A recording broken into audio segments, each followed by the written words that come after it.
Good evening, ladies and gentlemen. Welcome to the Mid-Atlantic Mauling League's Dungeon Bowl. We're in week number 5. Doug the Minotaur, thank you so much for the sub. I appreciate it. Doug the Minotaur, once the intro song canceled, you know what? I will talk to the league commissioners. I am sure they will be very responsive and get that song taken down ASAP. Absolutely promise that will absolutely happen. I am absolutely not lying at all about that. Absolutely. Welcome to the league tonight. We've got a pretty good matchup tonight. It is a very important matchup in Division A. We are going to have the White Skull Windbreakers versus the Kind Peacocks. Doug the Minotaur versus a Kind Sir. Orcs versus Imperial Nobility. Doug the Minotaur, you don't say the quiet part out loud. Let's take a look at the standings before we take a look at these two teams. Big game here this evening in Division A. In first place currently is Doug the Minotaur and the White Skull Windbreakers. They're an Orc team. They are 2-2-0. In second place is Run Bad's Deadly Biscuits. They're a Black Orc team, also 2-2-0. A Kind Sirs, a Kind Peacocks. They're up tonight. They're in third place. They're an Imperial Nobility team. 2-1-1 is their record. If the Kind Peacocks win tonight, they will bump up into first place. If they draw, they will bump up into second place. This is the penultimate game for both of these teams in this competition. There are 7 weeks in the Dungeon Bowl this season, but 1 week is a bye week. Neither of these coaches have had their bye yet. They've played 4 games. They have 6 total games to play.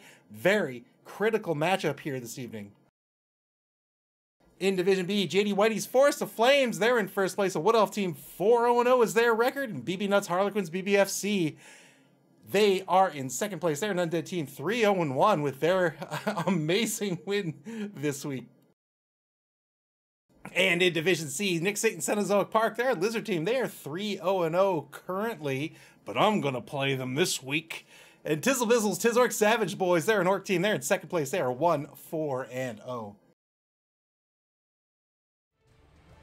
The home team tonight are going to be the league champions themselves. The White Skull Windbreakers coming in a TV of 1,630,000 gold.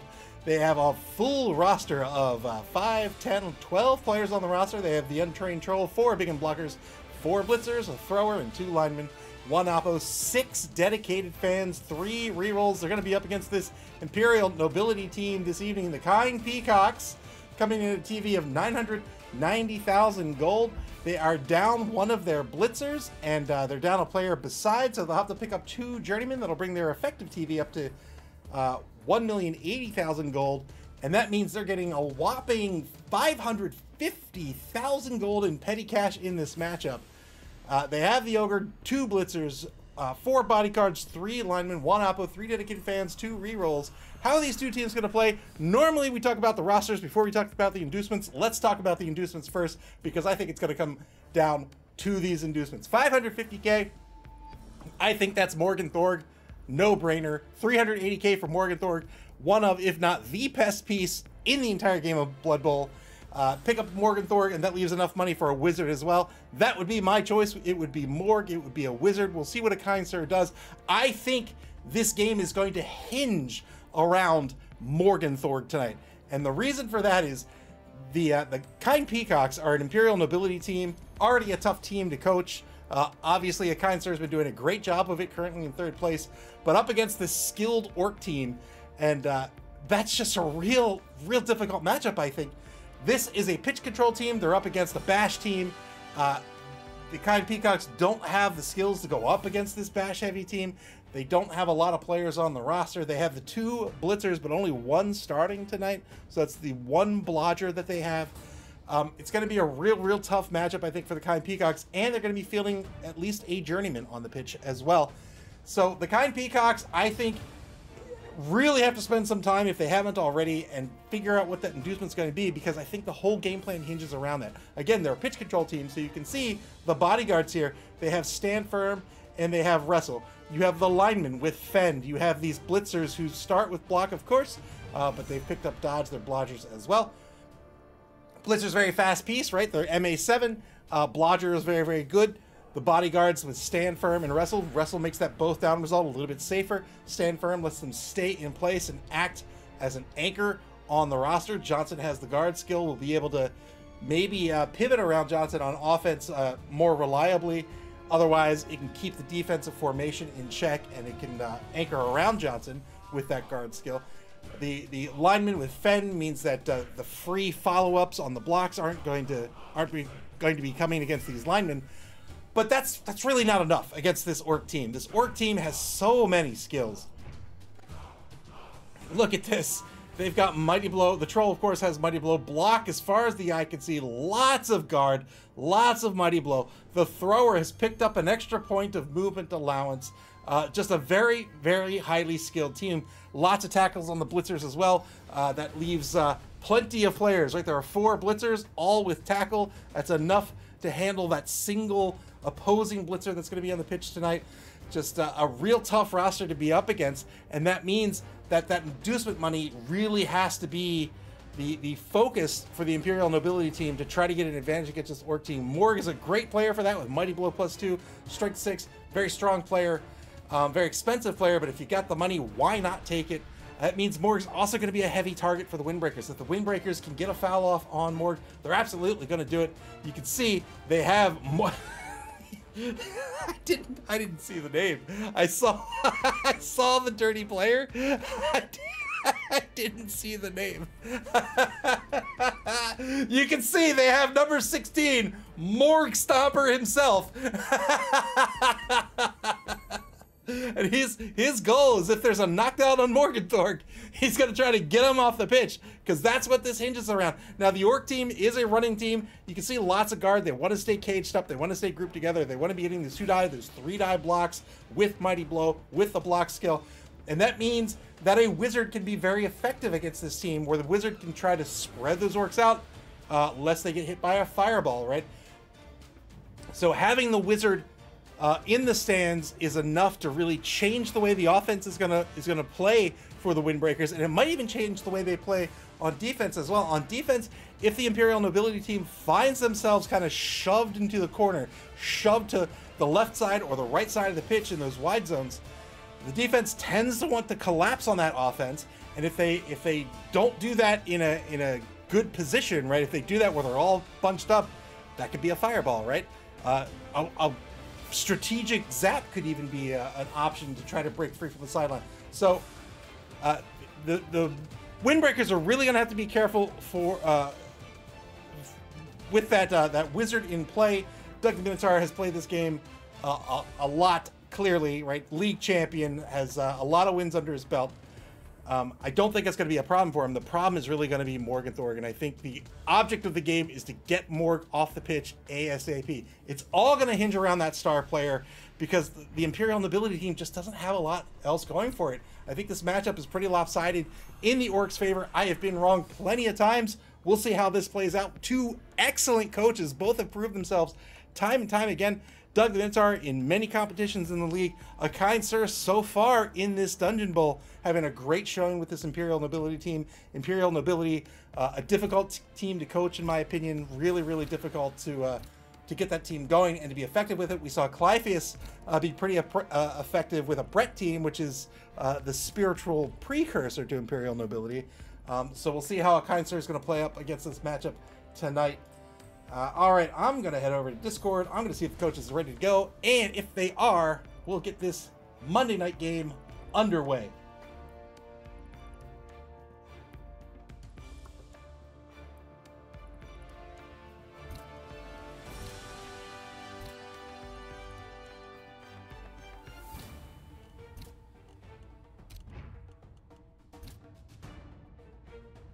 Here we go. SB Beaver says, I missed the opening. Did you already announce that any coach that made a finals bracket has to play halflings next season? No, it's supposed to be a surprise. Clear skies for this game this evening. What's called Windbreakers trying to stay in first place. A Kind Sir trying to usurp the throne here in Division A and take first place away from the Windbreakers. Kind Peacocks can advance into second place with a draw as well.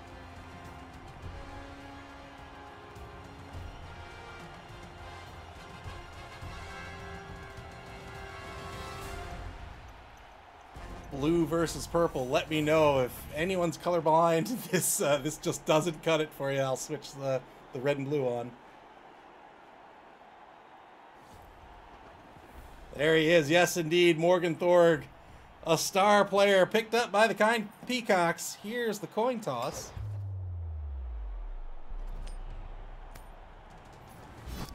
Kind Peacocks win the toss. They're going to be on offense to start with. Yes, indeed. They've got Morgan Thorg and the Wizard. I think that was the way to go. So the kind Peacocks winning the coin toss. They're going to start on offense. They want this momentum in place. They want to have all their players for offense in place as well.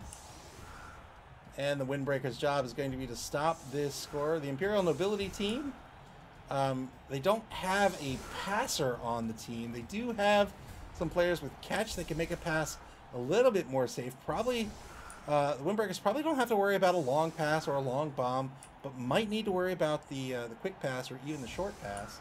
Anchor defense set up by the Windbreakers. They're giving up those wide zones. They've got Pants Vomit, the #1 troll, on the line as the nose tackle.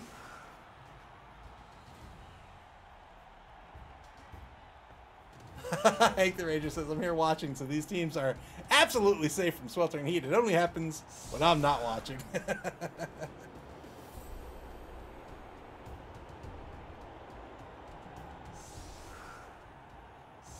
Anchor defense. Now the offense sets up their offensive line. 5 on the line. The #1 Ogre on the line. Morgan Thorg, Strength 6, Mighty Blow +2, as well as the block skill. Big AV of 11+. Richard Long, the one blitzer on the roster this evening, back to receive. And you can see the one journeyman on the pitch, the other journeyman in the reserve box, thanks to Morgan Thorg taking the pitch this evening. Oh no, Woody, the #5 bodyguard's way back there. I imagine he'll get repositioned, yeah, into an offensive back position. No kicker for the Windbreakers. No kicker for either team. So the ball's going to deviate up to a D. Well, the ball's going to deviate a D6 and then bounce on this kickoff. Here's the kick. There's one on the D3. 4 players to reposition. 4 unmarked players to reposition on this defense. Middling kick to the 6, 12, 14, 16 yard line. Just inside, or just outside the left wide zone. Ball will still bounce a space upon landing.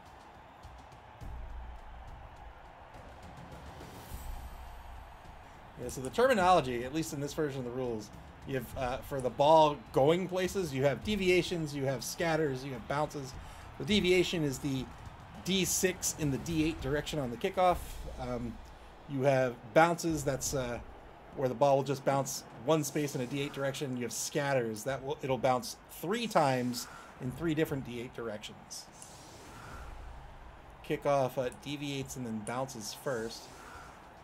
I call everything a bounce. I'm trying to get better with my terminology. Ball bounces one space to the back, one space behind, and now turn 1 for the kind Peacocks.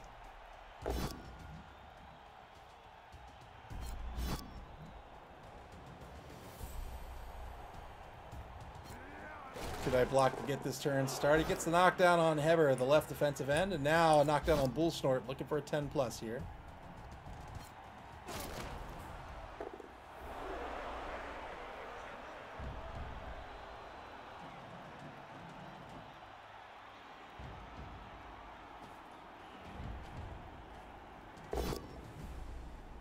Should I block and give this player the MVP? This can be a wrestle down or it can be a push. I imagine it'll be a push. There it is. Morg with the 2 die on the troll, but that will come a little bit later. Still has the blitz on the table. Morgan Thorg blitz. 2 die blitz. Only got a push out of this. Remember, Morg has a Mighty Blow +2, so that effective AV would have been an 8+.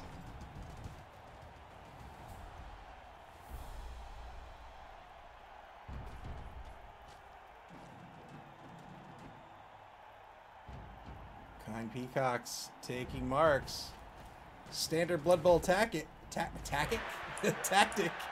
is if you get a knockdown on your block, go ahead and follow up on that block. Otherwise, don't, because you don't want to give the block back to your opponent. Obviously, that's not a hard and fast rule. It really depends on the teams, the matchups, and the state of the game. Turn 1 for the Windbreakers.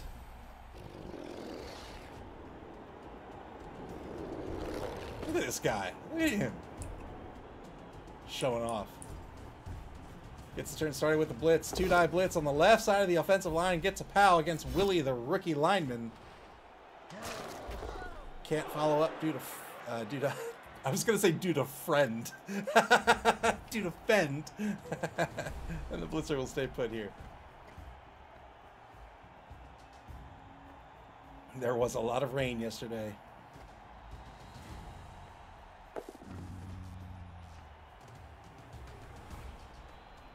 Troll's going to move one space to the left. The negative on the troll being really stupid.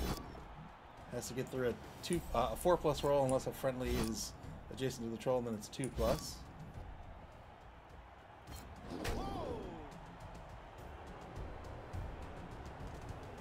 All the blocks taken. The defensive formation is going to stay in check.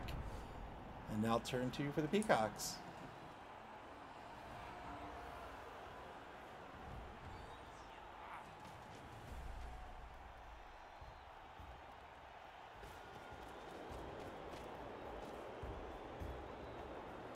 Richard Long, the blitzer, the ball carrier, on the 8-yard line, shifting back to the right a little bit here.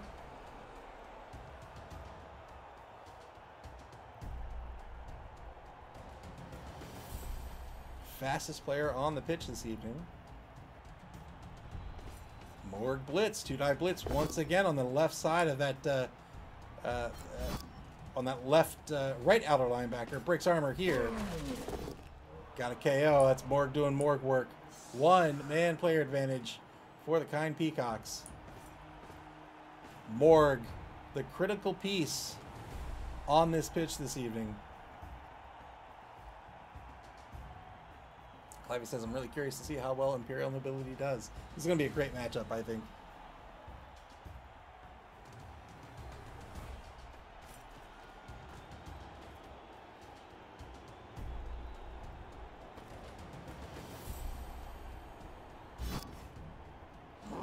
Fails a 3+ dodge here and will be KO'd. Anthony Weiner knocked out after a failed dodge. 10v10 on the pitch, turn 2 for the Windbreakers.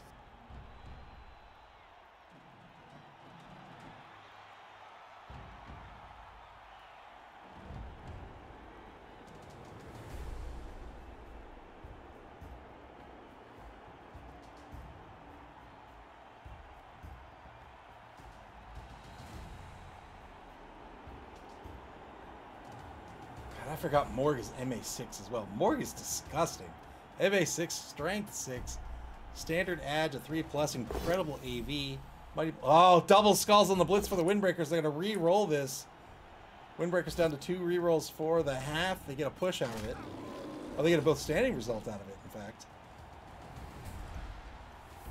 So the bodyguard with the wrestle skill and with stand firm decides not to wrestle to the ground, wants to keep this player standing and marking all of these defending players. The skills in Blood Bowl are completely optional unless stated otherwise. Frenzy, the easy example of a skill that is not optional.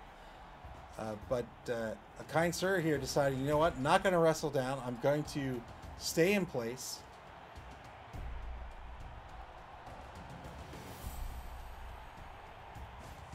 Or not wrestle down, I'm sorry. Not going to get pushed back. Going to stay in place with stand firm.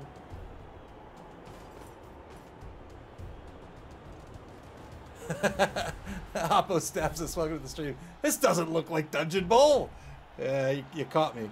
You caught me. Although, I did sneak a little bit of Dungeonbowl in the intro.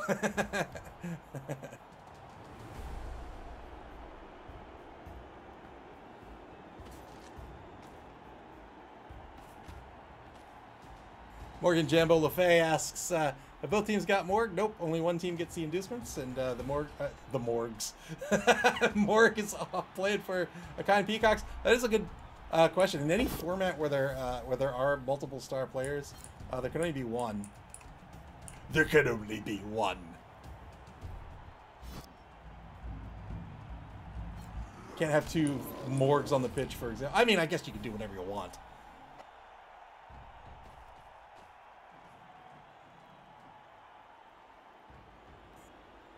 There can be only one. I wish we could do a Dungeonbowl tournament too. That'd be super fun. I love Dungeonbowl. 2-die blitz with Humongous. Humongous getting into the game here. Gets a PAL. 9+ to break armor on Air Biscuit. No armor break. Kind Peacocks deciding to keep this offensive formation intact, leveraging the assists on the block, making sure these orcs can do nothing but bring up their guardsmen to assist, and then Morgenthor just trying to remove players while the ball carrier stays safe way back on the Kind Peacocks end of the pitch. Remember, that blitzer is the fastest player on the pitch with an MA of 7. 1-die block gets Pants Vomit, gets the knockdown here as well. Big knockdown.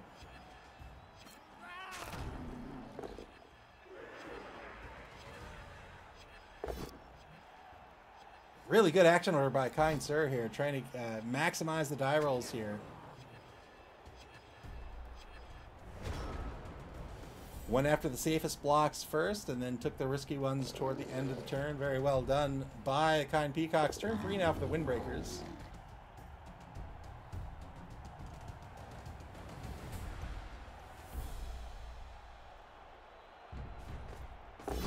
Two-die blitz on Rodney. And level 2 lineman gets a push out of this. Can't follow up, do defend. There's plenty of movement left, though. We'll reposition back behind the line. And now a 2-die block on Rodney yet again will be a both standing result. So Rodney holding down the fort. Rodney holding down the fort on the left side of the line, the hero. Look at this. Look at this. He isn't scared.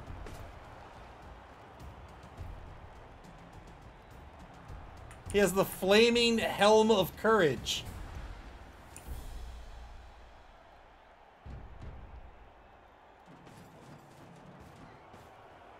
Windbreakers repositioning the secondary to cover the gap at center pitch, and that will be the turn.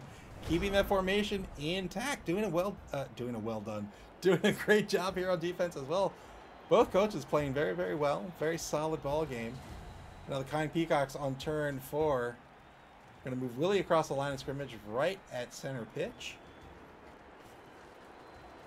And the ball carrier is going to move forward to the line of scrimmage on the Kind Peacocks' own 2-yard line in the right wide zone. 2-die blitz by Morg yet again will be a knockdown. 8+ breaks armor. There's the armor break. Got a stun out of it. Still has movement left with Morg. Gonna try to start to carve out some pitch in the right wide zone.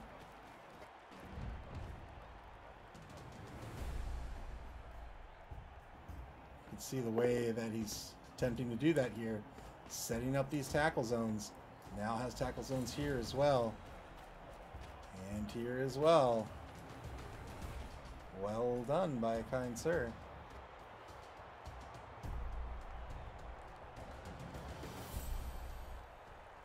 Notice a Kind Sir, deliberate positioning with the Journeyman, doing just a really good job with the action order here. The Journeyman, you don't really want to be risking die rolls if you don't have to, and he hasn't been, but still that Journeyman's not going to waste. That Journeyman is being positioned, exerting tackle zones, keeping this formation in check, and not having to worry about a risky die roll. 2-die uphill block over in the left wide zone gets a push out of this.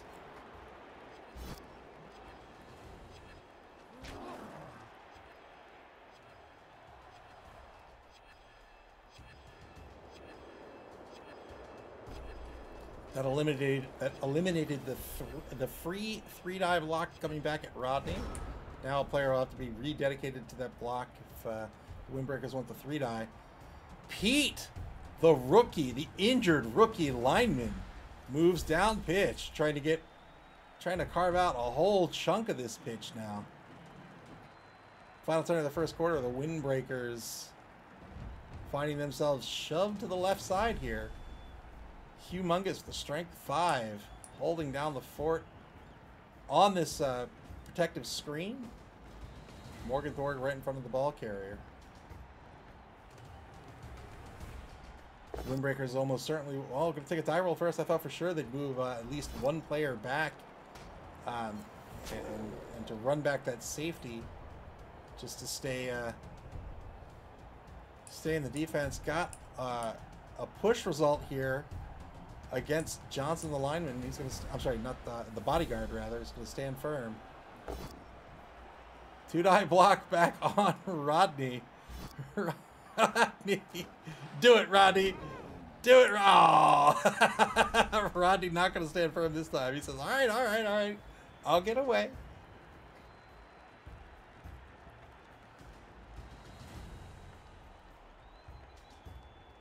You don't have to tell me twice. If I'm not welcome on this line of scrimmage, I will back off. It's fine.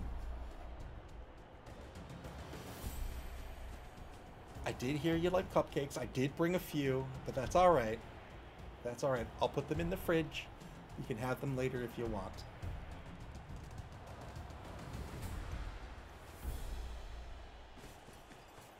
Two-die blitz on that downfield lineman.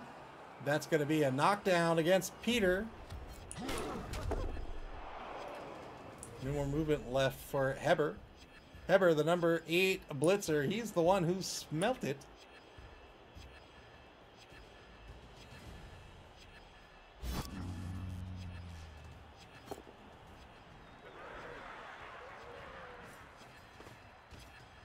Troll's going to fail a really stupid roll and it's going to stare off into space.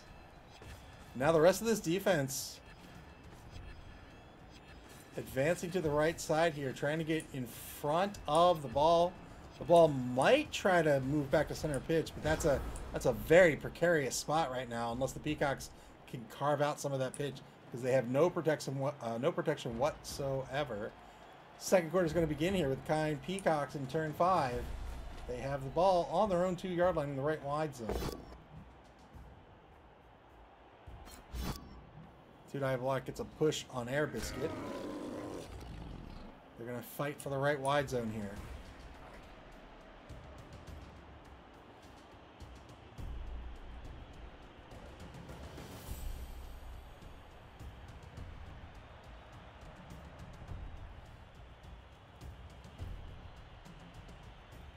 Took a block at the beginning of the turn, but now considering options, how they're going to keep this right wide zone under their control. Probably looking for the blitz with Morg. Two-die blitz, got a pal on the one who denied it. An 8+ will break armor. There it is. Boy, oh boy. Morgan Thorg smashing his knee, the level 4 blitzer. The oppo's going to be spent here. And he will be saved. He's going to go back into the reserve box to come back onto the pitch in a later drive. Well done by Doogie Hauser, the apothecary.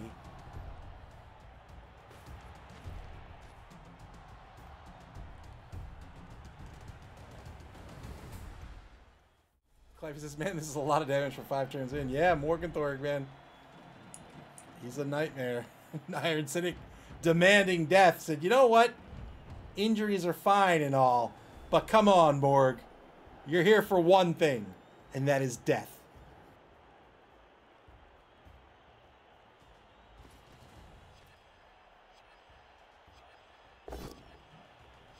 Double skulls on the turtle block. 2 rerolls left. I only came into this matchup with 2 rerolls, really considering if this is worth it or not. Says no. Oh, man. Oh, Humongous gets stunned. Didn't spend the reroll. Humongous got stunned. Will be out for a turn. And we'll see if the Windbreakers can capitalize on that. That big strength 5 player will be out for at least a turn. We'll have an effective MA of 2 on turn 7.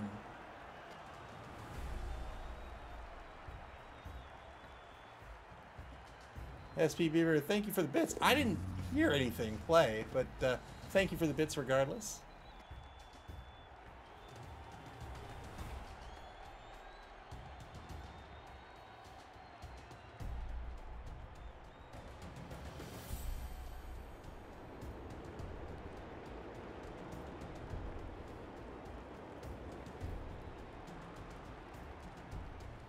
Minute 17 left in the turn for the Windbreakers. Yeah, now they're trying to pick Morg off, see if they can get a block. If not, they're just going to try to keep Morg out of this drive. Maybe it's a hiccup. I'm not sure.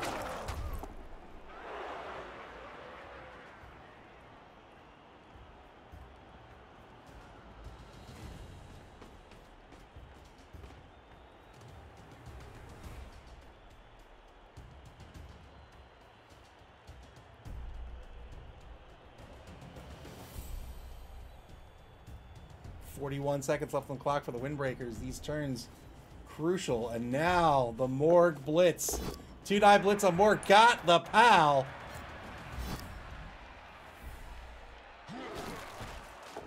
Four assists on the foul coming up with Morg Stomper. So that's an effective AV of 7.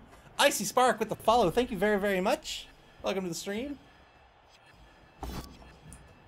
Gonna roll the block dice first. Naturally, gets a knockdown here against Johnson.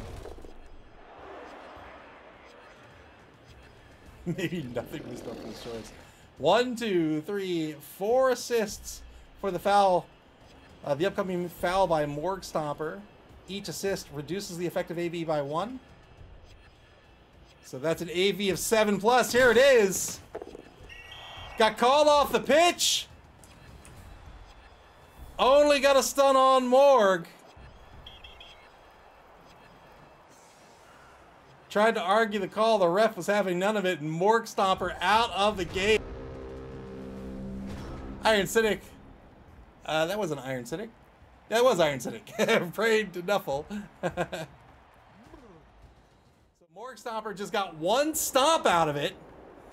And the ref was having none of it.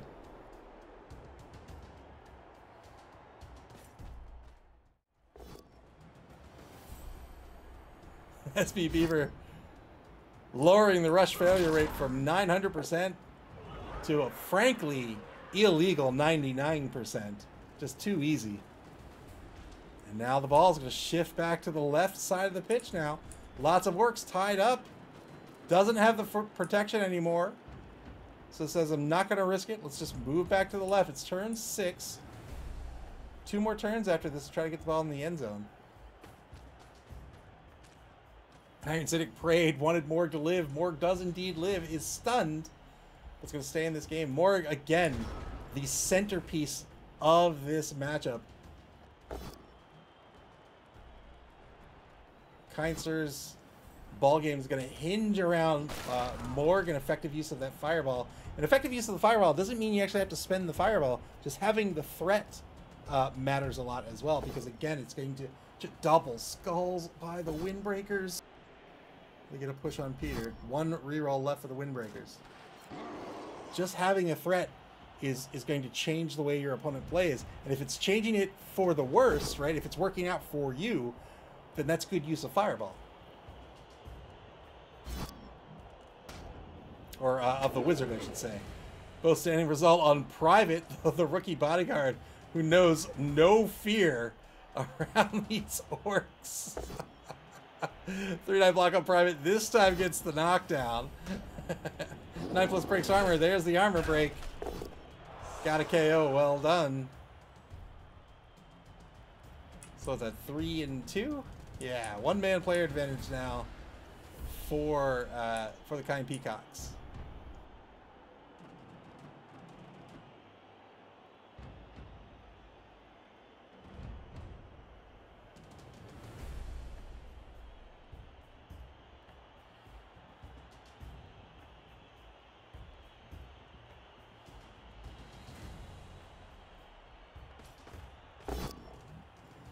Two-die block, or 2-die blitz rather, by Peter. We're going to push out of this. Sorry, against Peter, rather, I should say. Can't follow up due to fend, so it's going to spend a point of movement to follow up. And now a 2-die block on Peter once more. Stun gets the knockdown and gets the injury. Very well done. All tied up on the pitch now. 8v8 on the pitch.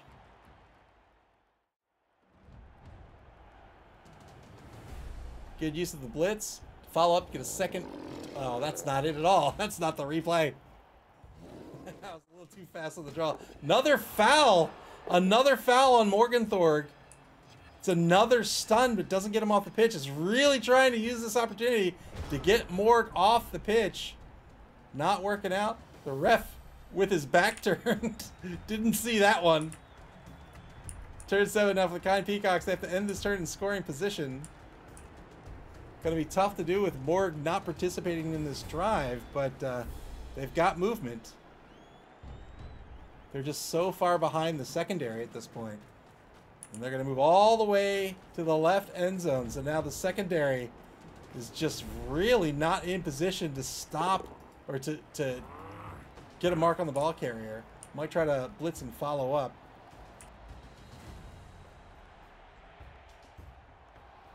Well, blitz and let's see, can he get there? 1, 2, 3, 4, 5, 6, 1. And then the block is 2, so no, couldn't get there.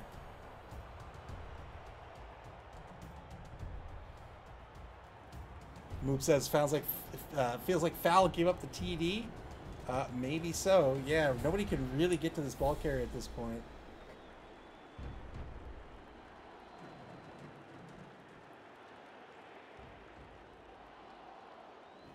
Let's see. 1, 2, 3, 4, 5, 6. Rush. He can get there if he blocks Woody out of the way. We can't do it against Rodney because Rodney will just fend off the... Good jump.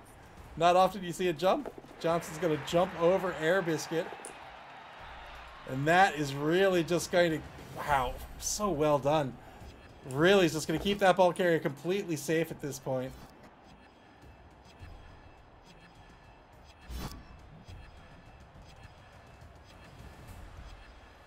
So well done by a kind sir. So now what's happened here is he's put this tackle zone right here. And why is that important? Because at maximum speed, this player could get here or here. Here they can't follow up due to fend. Here they can't follow up due to fend. Here they could. Now, yeah, the player could have maybe gone this way and maybe try to exert some tackle zones. But now these players are really stopping the defense dead in its tracks.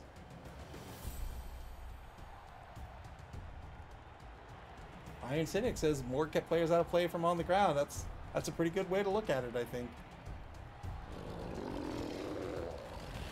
What a great drive here by this offense. Really, really well done. Hasn't overcommitted. Kept the ball carrier safe when tried to carve out that right wide zone. When that collapsed, said that's fine. I will just move this player back to the left. All right. You've dedicated all your players to the right. I'm going to make a break for it to the left sideline. Good luck. Come at me, bro.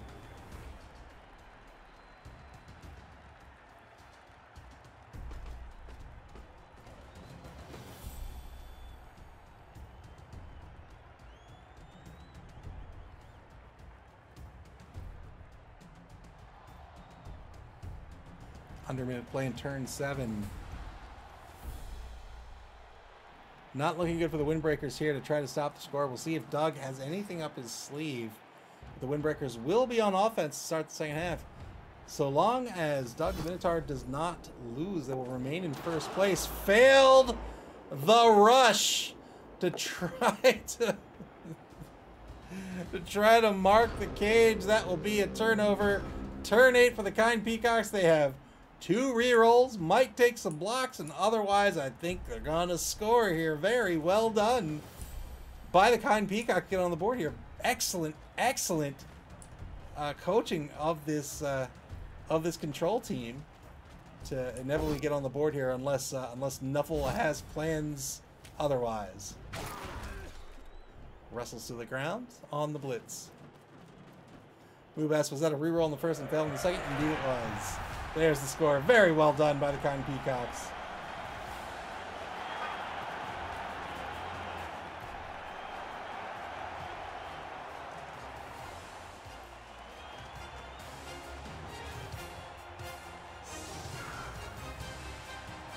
White Skull Windbreakers will have one turn on offense in the first half unless we have a timeout.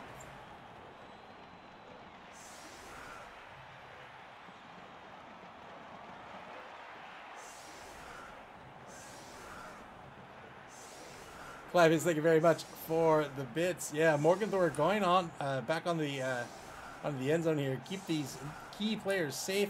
You have to put 3 on the line. Everybody else can go wherever you like. With a maximum of 2 in either wide zone. So Morgenthau is going to hang out, screening out the end zone.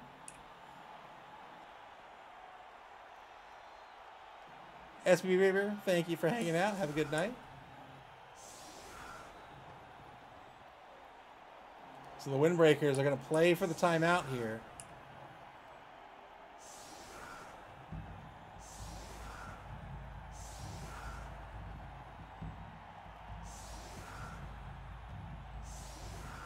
No kicker for the kind Peacocks, so the ball will just end up where it ends up. Windbreakers have a whole bunch of blocks to take on the line. Unless they get a timeout, then they might not risk the blocks before they go for the ball pickup. I guess it doesn't matter with no rerolls. Well, no, it matters. It matters. Wow, really good kick by the kind Peacocks here. Deep kick. Doug, the Minotaur, is going to use on the ball here to move 3 spaces toward the ball. The ball is going to end up on the 20-yard line, just inside the right wide zone. But an officious ref, that's going to knock down humongous. That's going to be no TD for the Windbreakers, so they're just going to try to get some casualty SPP and try to get a player advantage for the second half of this game. They will be on offense to start the second half. There's an armor break. Is it a removal? It is. We'll see if that sticks in this upcoming half. At least 2 more blocks to take here.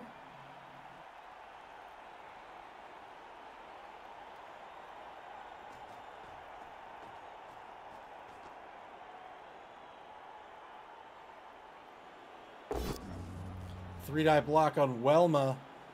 The journeyman lineman gets a pal here with Mighty Blow 7+. Will break armor, but there's no armor break. Old Snake Eyes. Final block coming up. This is going to be against Yvonne, the other journeyman. And there's a pal looking for an 8+ this time. Lineman, fragile armor, no armor break. So unless he's going to risk a foul, and I don't think he will, that'll be the turn other than some SPP on the pass. Nope, that will be it. Didn't even try to pass the ball. That's fine. 1-0 the score. The kind Peacocks in the lead. The White Skull Windbreakers will set up their offense in earnest to start the second half here. Hank the Ranger says, do the Peacocks have any kegs? They can't, so I'm going to say no.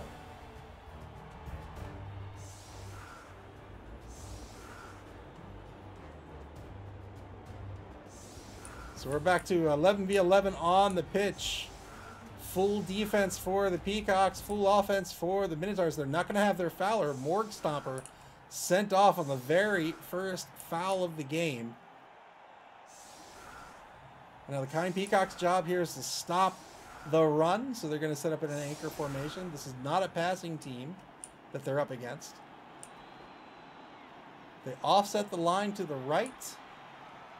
Both journeymen on the line. A whole bunch of players that, listen, like Welma, Yvonne, you guys are journeymen. You were hired for this game.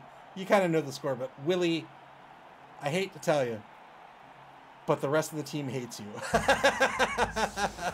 So get on that line and just take a beating, all right? Sorry, like, you chew, like, in a way that just grosses everybody out. You know, Nobody wanted to tell you because they're too polite, but not polite enough to keep you from dying on the line. Here's the kick, middling kick for by the kind Peacocks. And now an opportunity to get a free grab here by Silent but Deadly after the on the ball move. I don't have an anvil. Says he's giving his life for the greater good. He's giving his life because he has no choice. That's very true, Hank. The Ranger says undead aren't a passing team, though. That didn't stop BB Nut yesterday. That's very, very true. Anybody with a passing stat can be a passing game, or can be a passing team. So on the quick snap, you can move 6 players, 6 unmarked players. You can move D3 plus 3 players 1 space. And that includes moving across the line of scrimmage. So free bit of movement there for the Windbreakers to get across the line of scrimmage on the left side of the line. Second half's going to begin here with a POW on the right side against that number 11 Journeyman. And there they go. Sorry, Yvonne. 1-man player advantage now for the Windbreakers. Another POW, this time on number 9. Who's number 9 going to stay alive? He is. 3-die block against Welma. This will be a knockdown and an armor break. Sorry, Welma. Sorry, Welma. Oh man. you picked the wrong team to play for today.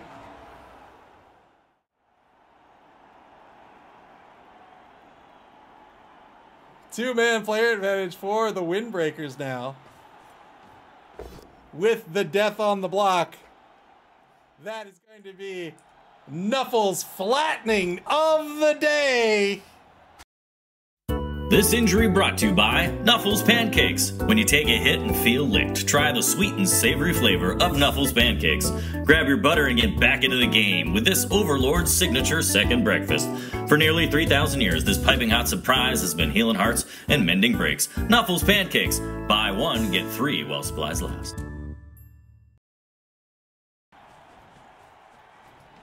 11 random ingredients, just the way Mom used to make.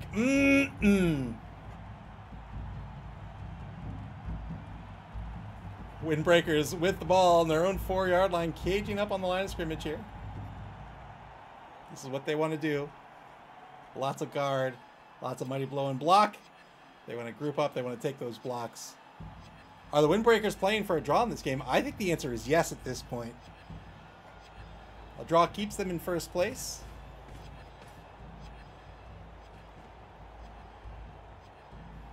I think the Ranger feels bad for Willie's, or for the Journeyman's wife and kids. Yeah, you know what?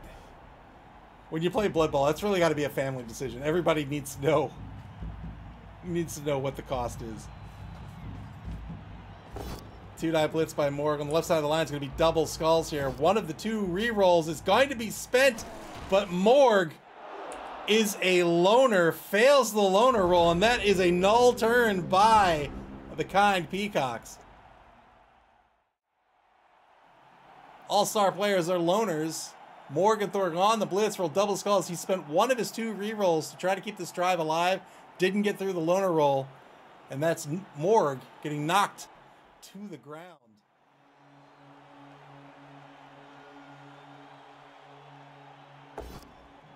Clive says, can you even get life insurance as a Journeyman Blood Bowl player? Maybe it's like the state auto insurance. Like, you can get it. You don't want it, but you can get it.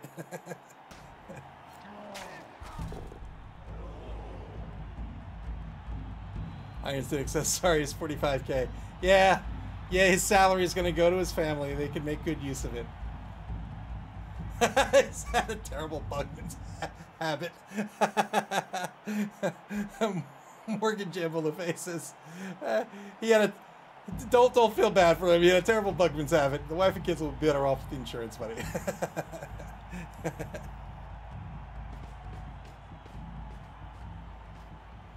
So now the Windbreakers trying to pick Morg off out of this drive.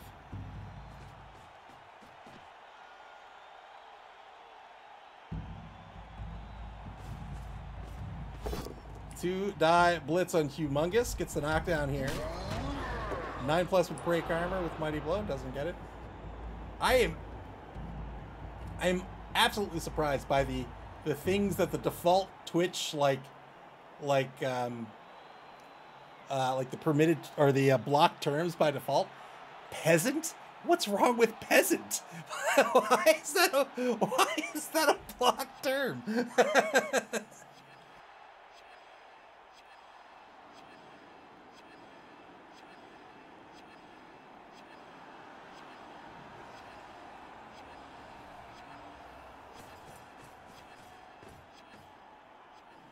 2 seconds to go here. Is he setting up for?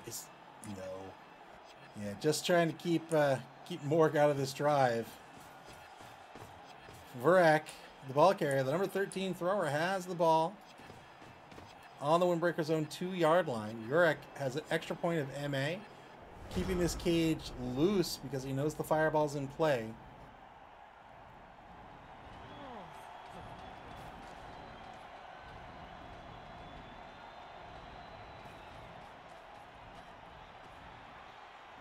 Uh-oh, I don't have an anvil. It's actually a Blood Bowl insurance underwriter. Oh, big bonehead loss here for the Peacocks. Humongous is going to remain prone on the ground. Wait, are you for real? You can't say it? You can't use the word cyanide? Like, what? Who decided this?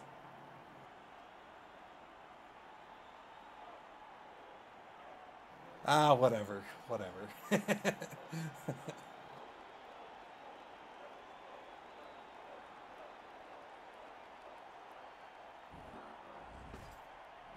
Imagine having your company as a default banned term on Twitch. Armor break by Morg yet again, because that's what he does. Good KO here by Morg. And now 2-die block on Barking backside will be a push.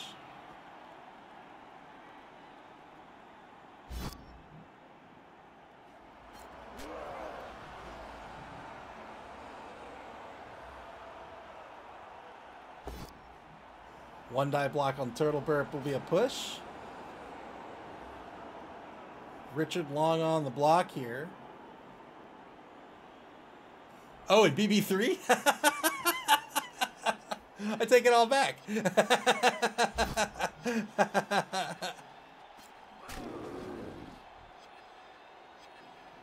I wonder, I bet you, I don't know why, it must have been to like stop names like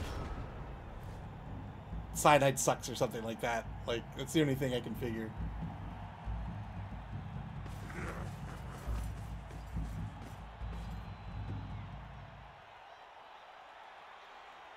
Turn 11 now for the Windbreakers. 2-die block against the number 4 Bodyguard Johnson. It's going to be a push.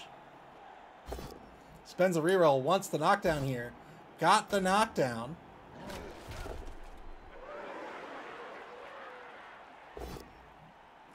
Double skulls against Anthony Weiner. Will spend the reroll. Both teams down to 1 reroll for the game.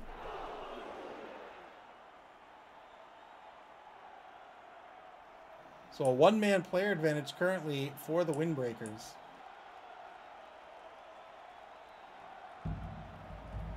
Yeah, like I can see that.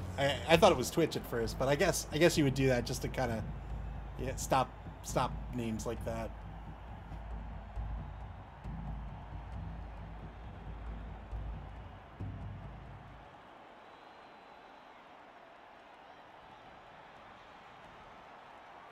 Under a minute in the turn.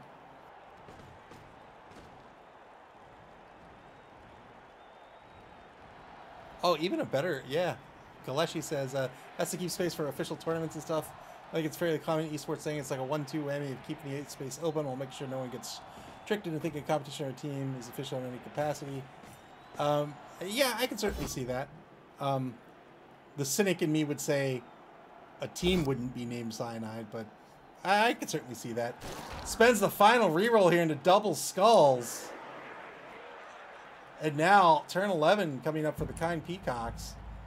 Cage repositions over the right side, back to center pitch. Don't be so. Boo. Boo. Morgan Jimbo the faces. Don't be silly. Trolls aren't meta. I'm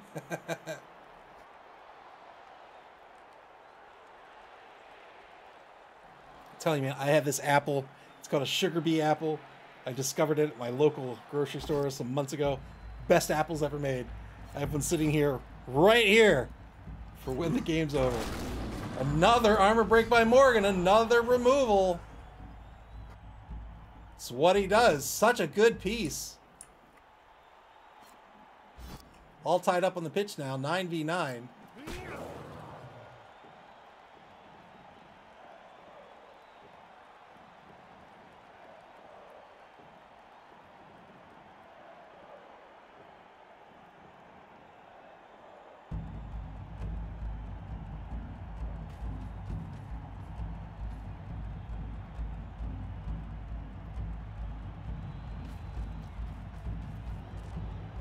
Two-die blitz against give this player the MVP will be a knockdown. Well, 10 plus will break armor on this big and blocker. Wow, good armor break here. Gets a stun. Kind Peacocks giving these orcs no place to call home on the pitch. Now a two-die block against Bull Snort. Another armor break. Wow! What a removal! You can see a kind sir pop it off there.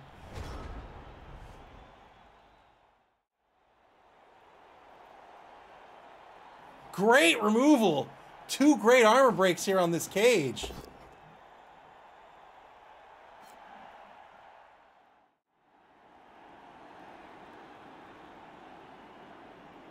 Holy moly, now the orcs are going to have to really think about where they want to end this turn.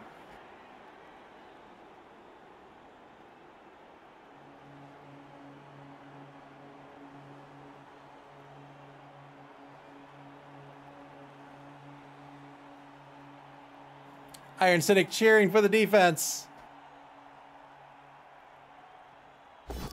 Wants this Imperial Nobility team to come out with a win and end up in first place here in Week 5 in Division A.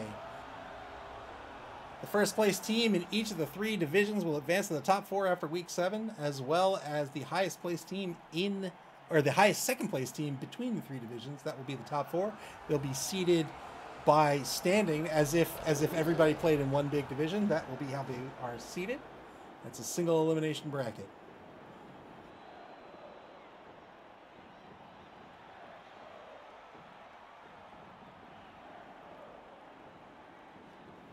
.42 seconds left for the Windbreakers. Windbreakers might be retreating here, yeah. Says, all right. Let's everybody calm down.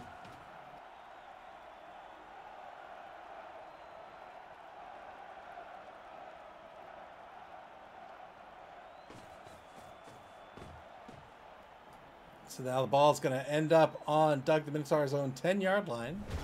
Retreats off the line of scrimmage, does not want to get caught up in a scrum there, where he could potentially lose the ball. He's down a touchdown here.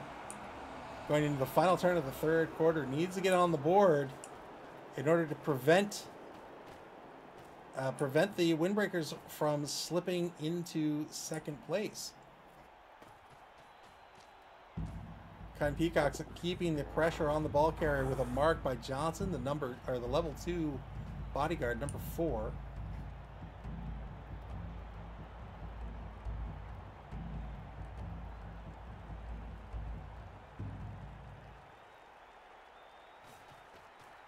I don't have an info that says frog that orc. Good rush for the two-die blitz. Both down. Result took a stab. Well, not a stab. took a blitz at the thrower. Didn't get the knockdown. Morgan Jebel LeFay, thanks for hanging out. I appreciate it. Thanks for the kind words. Have a great night. Again, thank you very much for hanging out.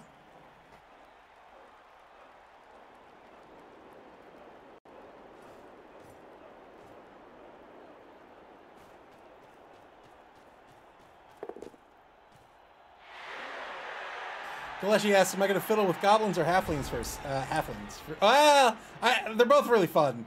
Halflings, I think I understand more than goblins. But the goblins do have the... just... The terms just escaped me.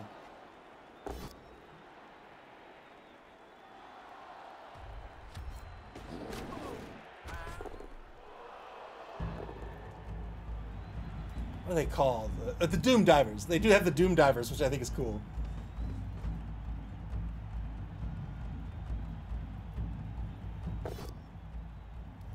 No! Whoa! Double skulls on Johnson, the bodyguard.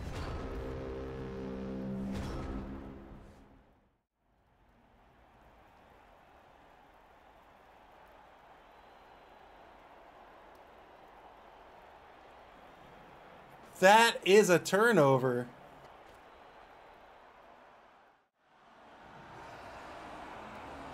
And now Vurak is marked and in trouble.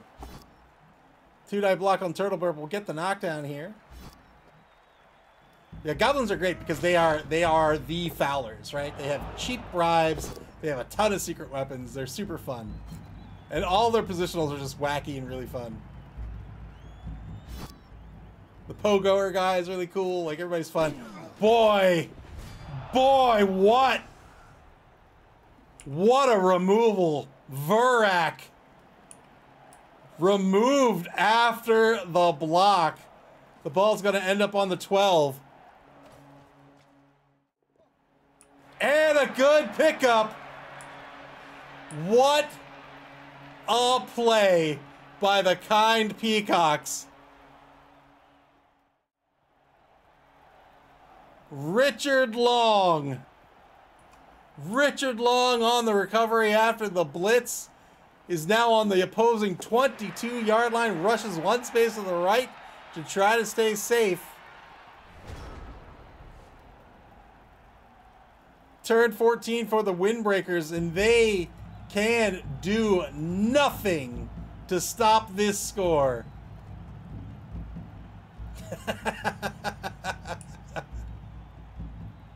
Jericho137, thank you so much for the follow. I appreciate it. Welcome to the stream. Hank the Ranger says, Goblin games are so swingy. Things seem to either go really well or really bad. Yeah, I'm not saying they're good. But they are fun. They're a lot of fun.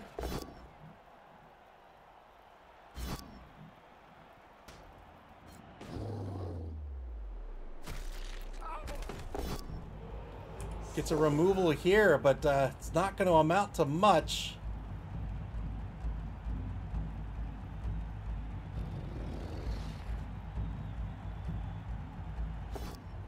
Oh, thank you, Jericho. I appreciate it. And again, welcome to the stream.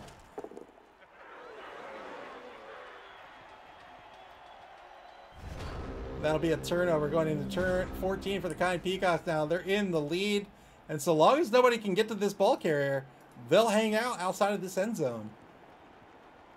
So the kind Peacocks look to be the winners of this matchup. We'll see how these final few turns go, and that's going to put them into first place in Division A, dethroning the White Skull Windbreakers for the first time this competition.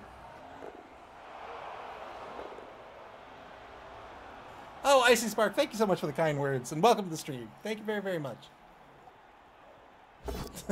Kind sir, popping off on the sideline, doing the one-arm push-ups.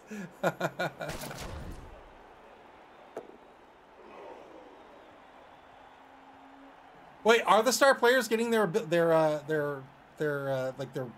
worded abilities at the bottom? They are? That's awesome. Oh, that's great. Doug the Minotaur, you can see him there in the picture-in-picture. It's like, hey, what's up, man?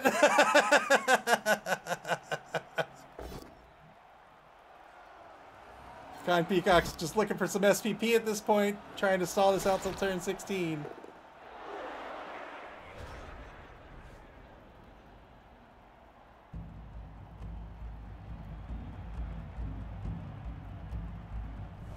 Windbreakers just click through the turn. There is nothing they can do.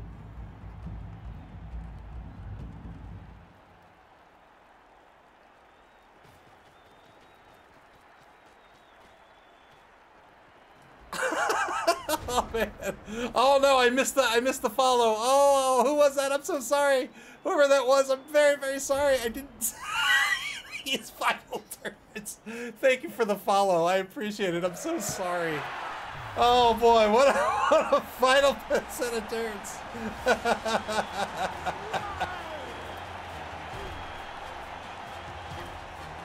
So there's the touch. There's the touchdown. 2-0. The kind Peacocks are gonna win this one.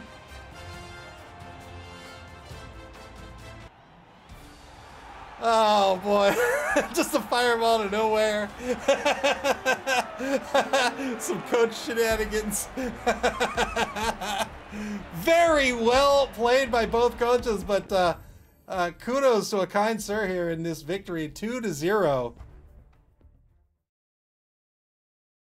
Unbelievable play, and for the first time in this competition, the kind Peacocks are going to dethrone the White Skull Windbreakers from first place. The kind Peacocks now the first place team in Division A. They are 3-1-1. The White Skull Windbreakers very much not out of it. They're in second place still. Remember, the first place teams from each of the three divisions will advance to the top 4 after week 7, whereas the best second place team between the three divisions will also advance. But also remember that the White Skull Windbreakers have already earned their spot in the Blood Bowl. They're already in that upper bracket. So even if they drop out of the top 2 here in the Dungeon Bowl, we will see them again in the championship competition. Very well played by both coaches. All right, let's take a look at the schedule before we leave for the evening.